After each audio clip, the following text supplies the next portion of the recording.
What if the reason your potted plants die every winter has nothing to do with the cold?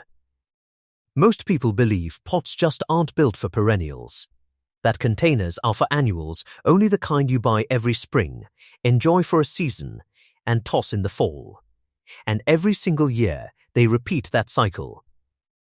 New soil, new plants, new money. But here's what most people never realize. The plants aren't the problem. The choices are. There's a small group of perennials that don't just survive in pots, they come back stronger every single year, with almost no work from you. No replanting, no guessing, no dead, crispy stems in April, making you wonder what you did wrong.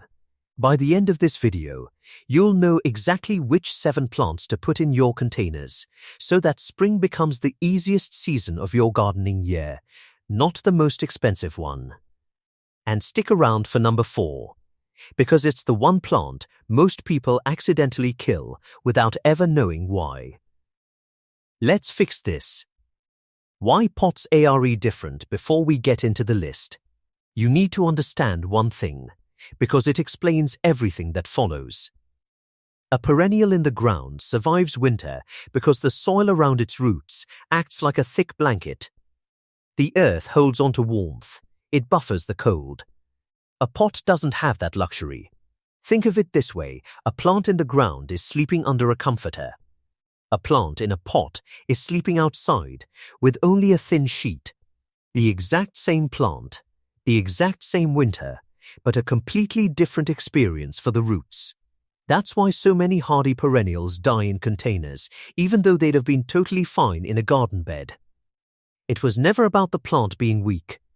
It was about the pot offering less protection than the roots needed.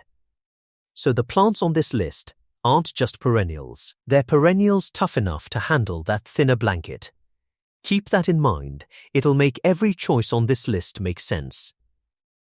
Plant 1. Daylilies. Here's a plant most people either overlook or actively avoid in pots, thinking it needs a full garden bed to perform. That's daylilies. Most gardeners believe daylilies are in-ground-only plants, that they're thick.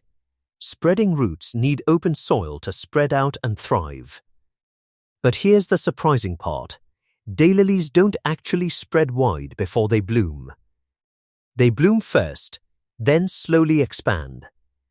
Which means in the first few years, a large pot gives them everything they need. What's actually happening underground is this daylilies store energy in thick, fleshy roots that work like a plant's version of a pantry. As long as that pantry has enough room to hold a season's worth of food, the plant doesn't care whether it's surrounded by 10 feet of garden soil or the inside of a pot. The fix is almost embarrassingly simple. Use a pot at least 12 inches deep and divide the clump every 3 to 4 years so the pantry doesn't get overcrowded. That's it. Daylilies don't ask for perfection. They ask for room to store what they need. Give them that, and they'll bloom for you like clockwork. Plant 2. Sedum. Now, let's talk about a plant that survives conditions that kill almost everything else in a container, and it does it by doing the opposite of what you'd expect. The symptom most people run into with potted perennials is this: one hot, forgetful weekend without water, and the plant is gone. Most gardeners assume the answer is watering more often, more attention, more babysitting. But that's exactly why so many container perennials struggle, because they were never built to be babysat. And sedum proves it. Here's what's actually happening inside this plant. Sedum stores water directly in its thick leaves, almost like a tiny cactus. Think of each leaf as a canteen. While other plants are draining their reserves in the heat, sedum is just sipping from its own private water bottle. That means the fix isn't more effort, it's less. Water it when the soil is fully dry. Give it a spot with plenty of sun, and otherwise, leave it alone. Overwatering is far more dangerous to sedum than underwatering ever will be. Stop treating every plant like it needs constant care. Some plants were built to be ignored, and that's exactly why they thrive. Plant 3 catmint. Let's move to a plant that solves a problem you might not even know you have yet. The gap problem. Most container gardens look great in June and kind of sad by August. The common belief is that this is just what happens. Flowers fade. And that's normal. But here's where almost everyone gets it wrong. That fading isn't inevitable. It's a sign the plant has finished its one and only bloom cycle for the year, and nothing is telling it to try again. Catmint works differently. When you trim it back hard after its first flush of blooms, just a simple haircut with shears, it reads that as a signal to start over. In its own instinct, it thinks it's been eaten or damaged, and its priority shifts immediately toward regrowing and reblooming rather than finishing its life cycle early. So the fix is one 5-minute task in midsummer. Cut it back by about a third, and it rewards you with a second round of blooms just weeks later. One quick trim turns a plant that blooms once into a plant that blooms twice. Same plant, same pot, double the show. Plant 4 coral bells. This is the one I mentioned earlier, the plant most people accidentally kill without ever realizing why. The symptom looks harmless. The plant slowly rises out of the soil over a couple of years, almost like it's standing on tiptoes. Most people don't even notice, or they assume it's just how the plant grows. But that standing on tiptoes effect is actually a slow-motion death sentence. As coral bell's woody crown pushes upward and exposes its roots to open air, those roots dry out faster and lose their connection to nutrients, and the plant weakens a little more with every passing season. Here's the part that surprises people. This isn't caused by bad soil or bad luck. It's caused by natural growth combined with the freeze and thaw cycle in a shallow pot, which literally pushes the crown upward, inch by inch, year after year. The fix takes 2 minutes. Once a year, simply add a layer of fresh potting soil around the base to bury that exposed crown back down to where it belongs. That's the entire fix. It's not neglect that kills coral bells. It's what happens when nobody notices the plant slowly lifting itself right out of its own home. Plant 5 coneflower. Now, here's a plant people love to grow, but frequently give up on after year 1, and the reason is almost always the same misunderstanding. The symptom: strong growth and gorgeous blooms in year 1, followed by a weak, disappointing comeback in year 2. Most gardeners assume this means the plant simply isn't as perennial as advertised, that it was basically a one-hit wonder. But that's not what's happening at all. Coneflower isn't fading, it's establishing. In its first year, most of its energy goes into building a strong root system underground, not into putting on a show above ground. Think of it like a business investing in infrastructure before it starts turning a profit. Year 1 is the investment. Year 2 and beyond are the payoff.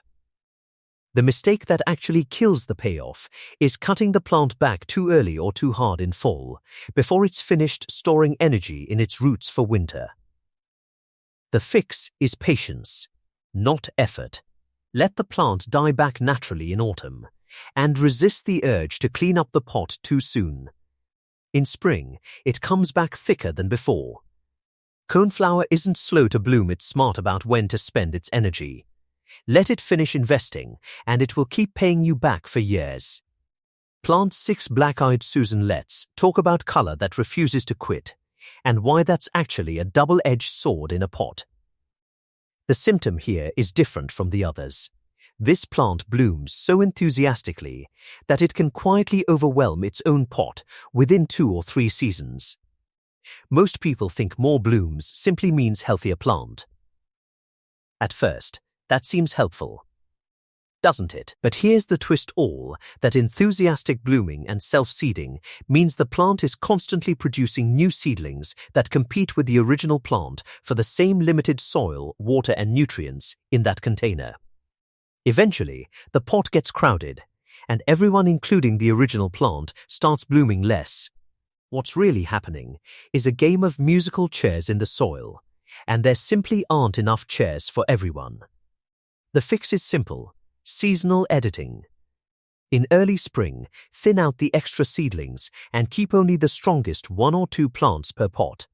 Deadhead spent blooms through summer, so energy goes into flowers, not seed production.